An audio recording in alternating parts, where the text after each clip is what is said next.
오늘은 독일에서 날아온 이야기입니다. 한국인 연인을 만나게 되고 한국까지 날아와 재미있는 경험들을 많이 하게 되었고, 삶에 긍정적인 영향들을 많이 받았다고 하는데요. 함께 들어보시죠. 안녕하세요. 저는 현재 독일에서 살고 있는 35살 이한이라고 합니다. 오늘 제가 들려드리고 싶은 얘기는 제가 한국 여행을 하면서 받은 좋은 에너지에 관한 것들인데요. 우연한 기회로 가게 된 한국이라는 나라는 저에게 삶에 큰 변화를 주었고, 한참이 지난 지금까지도 좋은 기억으로 남아서 한국으로의 여행이 아니라 한국 시민으로서 사는 나를 고대하며 살고 있습니다. 한국 여행에서의 이야기를 하기 전에 저에 대한 이야기를 해볼까 하는데요. 저는 어릴 적부터 내성적이고 사람들과 잘 어울리지 못하는 조금은 어두운 아이였습니다. 그래서 저랑 비슷한 성격에 같이 어울리는 친구 한둘을 제외하고는 주로 혼자 지내는 편이었어요. 지금 생각해보면 아마도 저희 가족의 분위기에 많은 영향을 받은 것 같아요.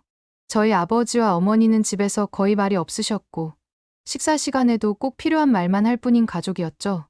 저는 항상 혼자 방에서 지내야 했고, 제 이야기를 들어줄 사람은 아무도 없다는 생각만 들었습니다. 그렇게 외롭게 자라난 저는 특별히 꿈이라고 할 만한 것 없이 그때 할 수 있는 일들을 하고 살다가 별 뜻 없이 독일로 유학 오는 외국 유학생들을 컨설팅하는 일을 하게 되었습니다.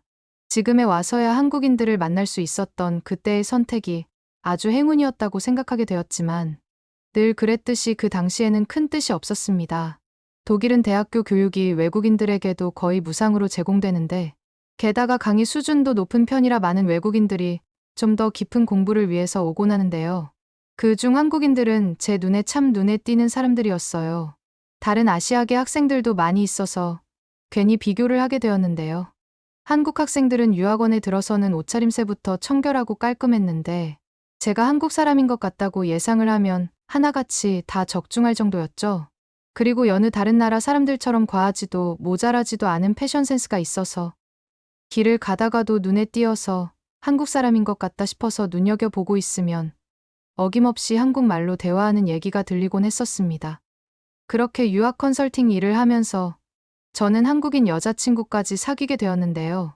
혜진이라는 이름에 제가 생각하는 한국인의 이미지와 꼭 부합하는 여성이었습니다. 독일 사람들과 크게 이질감 없는 합리적이고 똑부러진 성향을 가진 동시에 한국적인 감성을 가진 그녀는 그 존재 자체만으로도 저에게 힘이 되고 에너지가 넘치는 사람이었죠. 아마 제가 한국인에 대한 이미지가 더 좋아지게 된 것도 그녀 덕분이 아닐까 싶기도 합니다. 그런 그녀는 저와 함께 데이트를 하며 맛있는 요리를 앞에 두고도 항상 하는 얘기가 있었습니다. 한국 음식 먹고 싶어. 라는 말이었는데요. 그 중에서도 삼겹살과 한국 치킨은 자주 등장하는 요리였어요. 워낙 저는 독일 음식에 익숙하지만 독일 음식이 심심하고 특색이 없기로 유명하긴 하니까 그럴 수 있겠다 싶기도 했습니다. 한편으로 항상 그녀가 그렇게 먹고 싶어하는 한국 음식들이 너무 궁금해지기도 했습니다. 우리는 그녀가 독일에서 있는 동안 좋은 관계를 유지했지만 그녀의 공부가 끝나고 한국으로 돌아가게 되면서 연락이 뜸해지게 되었고 게다가 코로나 팬데믹까지 터지게 되면서 만날 수 있는 기회조차 만들지 못하고 헤어지게 되었습니다. 아쉽게 그녀와 헤어졌지만 저희 한국에 대한 관심은 그녀로 인해 오히려 커져 있었고 결국 코로나 팬데믹도 어느 정도 안정되어 혼자 한국 여행까지 결심하게 되었습니다. 한 달 정도 되는 일정으로 한국을 가게 되었는데요. 저는 당연하게도 한국에서 가장 큰 도시인 서울과 그녀의 고향인 부산이라는 도시에 가장 오랫동안 머물기로 했습니다. 처음 가보는 한국이기도 했지만 워낙 좋은 이미지로 채워져 있던 그녀의 나라, 한국을 방문하게 된다는 것이 많이 설레이더군요.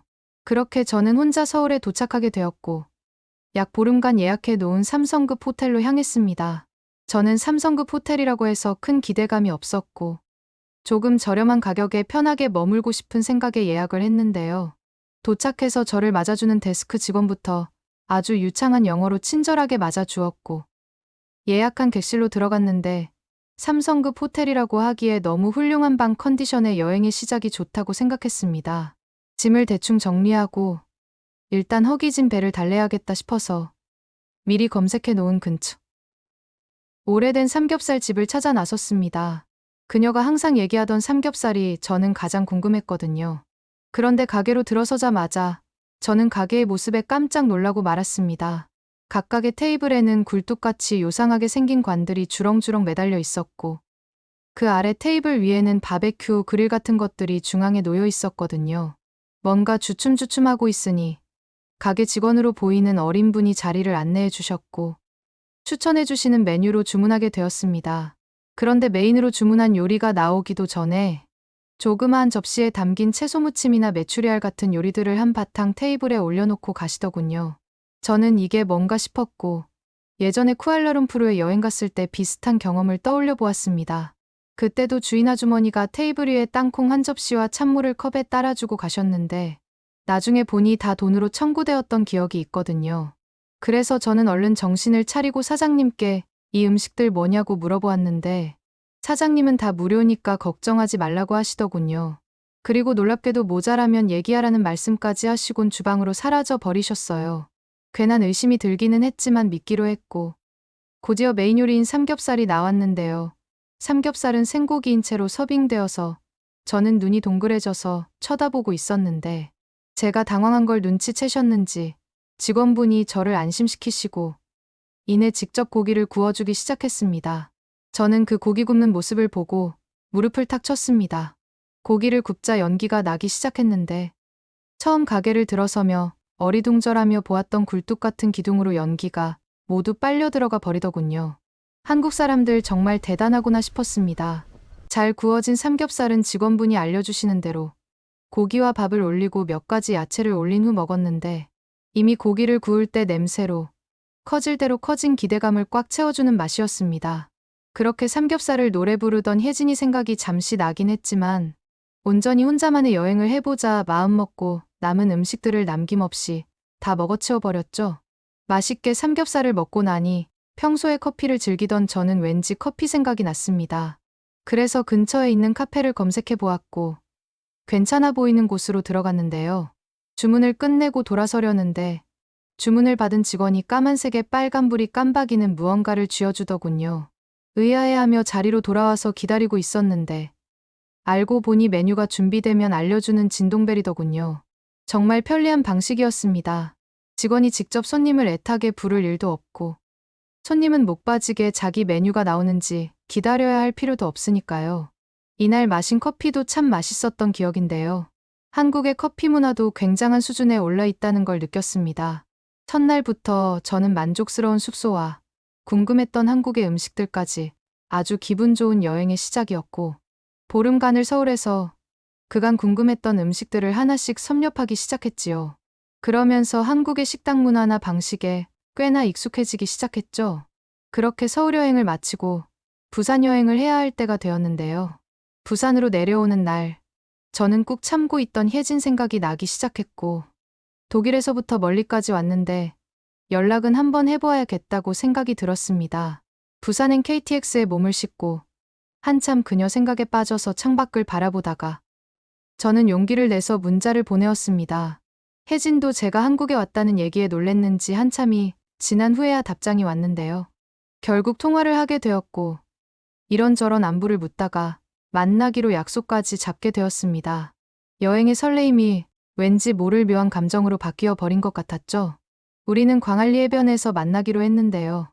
해변 앞으로 굉장한 규모로 펼쳐진 광안대교의 아름다운 모습을 보며 자리에 앉았습니다. 그런데 그때 혜진은 저녁 늦은 시간까지 식사를 못하고 만난 저를 위해 어디론가 전화를 했는데요.